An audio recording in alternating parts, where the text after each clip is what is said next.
Eu vou apresentar para vocês o trabalho intitulado Abordagens Didáticas a respeito da natureza da ciência, uma análise de tendências e padrões. Então, atualmente, o ensino de ciências ele apresenta grandes desafios e dificuldades que necessitam ser superados gradativamente, né? Essa superação ocorrerá por meio de pesquisas, esses resultados, enfim. Dentre essas dificuldades, nós destacamos nesse trabalho a ampla propagação das pseudociências, né? As pseudociências nesse trabalho são definidas de acordo com Picot e Fasque, 2019, como entidades ou processos que não estão inseridos nos domínios da ciência, possuem metodologias deficientes e não são suportadas por evidências empíricas, né? Mas que mesmo assim são apresentados como conhecimentos científicos, né? Dessa forma, então, é muito importante que a população em geral tenha conhecimento a respeito da produção do conhecimento científico, como ocorre essa produção do conhecimento científico, né? Qual é a natureza do conhecimento científico?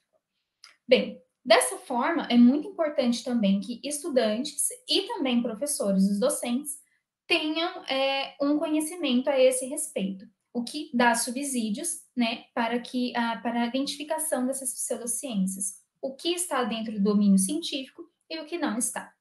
Bem, nós reconhecemos também nesse trabalho a dificuldade em se falar de uma concepção adequada da natureza do conhecimento científico, visto que existem diversas divergências e diversos debates entre perspectivas epistemológicas de diversos filósofos da ciência, né?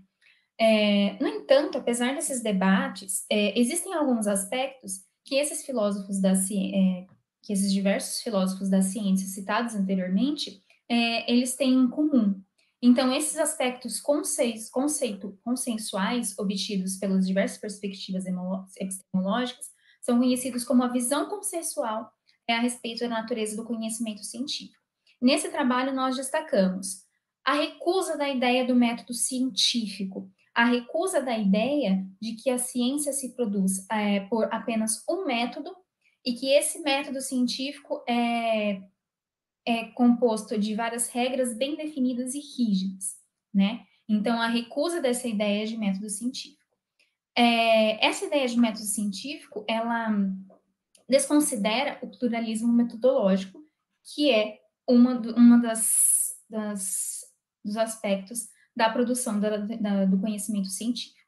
Bem, um outro aspecto, a recusa do empirismo, que concebe o conhecimento científico como o resultado de uma inferência indutiva de dados puros. Aqui também há a desconsideração dos aportes teóricos na interpretação dos dados e também na elaboração das hipóteses.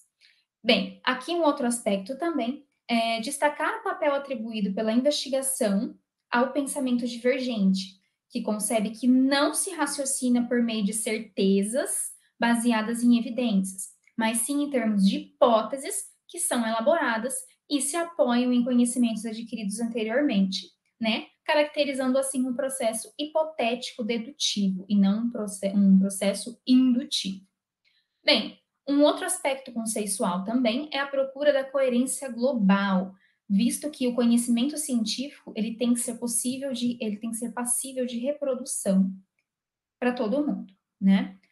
A necessidade de compreender e levar em consideração o caráter social do desenvolvimento científico. Então, levar em consideração não só o caráter social, mas também o momento histórico em que determinado conhecimento científico é desenvolvido ou elaborado.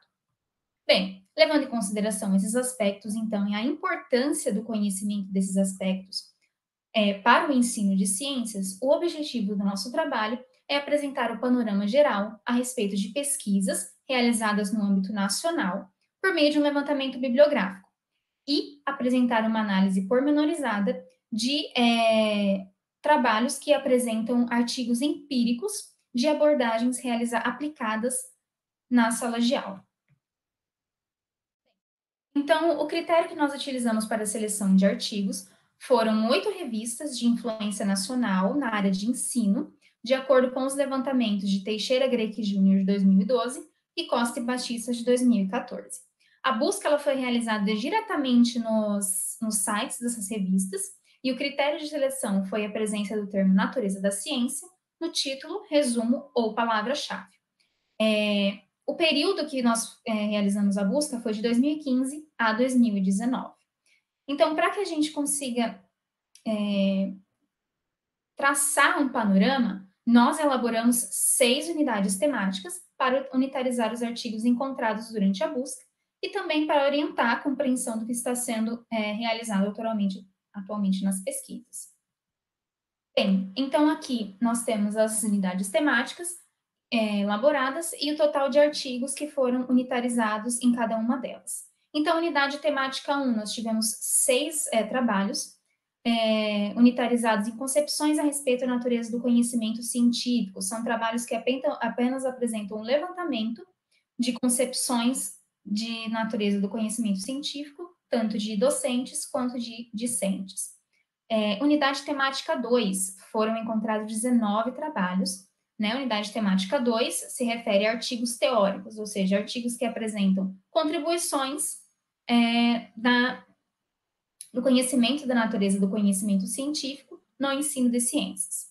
Unidade temática 3, 6 trabalhos foram alocados nessa unidade, que apresentam propostas pedagógicas, ou seja, apresentam propostas pedagógicas que têm a temática natureza do conhecimento científico, mas que apenas apresentam a proposta, não foram aplicadas ainda.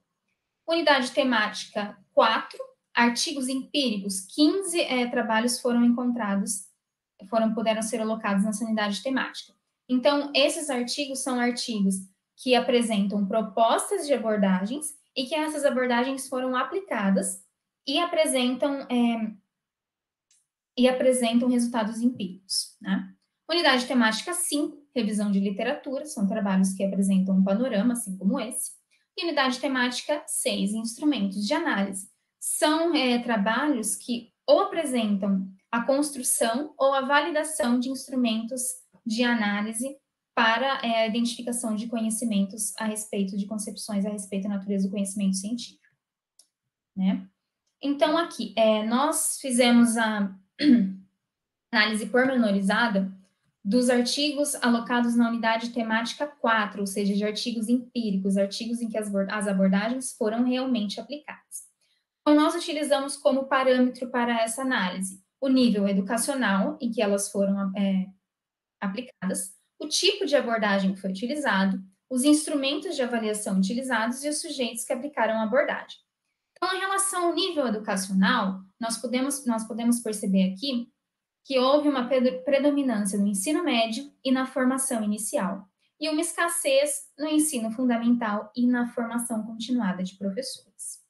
Em relação ao enfoque utilizado da abordagem, nós podemos identificar também a predominância de abordagens histórico-filosóficas, né? Aqui nós temos 9 trabalhos com abordagens histórico-filosóficas, além de outros trabalhos que apresentavam atividades investigativas, relatos autobiográficos, uso didático de filmes ou séries e uso de modelagem.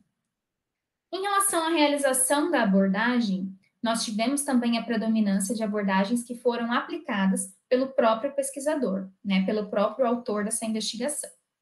Em relação à avaliação da abordagem também, nós tivemos a predominância dos questionários prévios e posteriores, nós tivemos também rodas de conversas, discussões, entrevistas, apresentação dos estudantes, planos de aulas, diários de bordo, júris simulados e registros audiovisuais.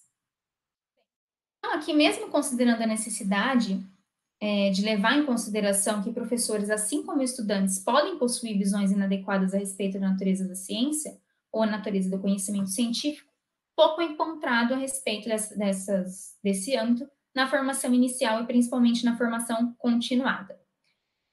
Identificamos também que as abordagens que utilizam história, filosofia e sociologia da ciência são as mais frequentes de qualquer outro enfoque de abordagem. Os questionários também aparecem como instrumentos de avaliação relevantes, né, como questionário em 2 etapas, prévio e superior, e que onde é possível obter dados que indicam a visão anterior e posterior a essa abordagem. Foi possível identificar também um aumento nas investigações nessa temática em relação aos anos, né, o que configura um avanço importante para as investigações no ensino de ciências. Então, era isso, aqui nós temos a referência.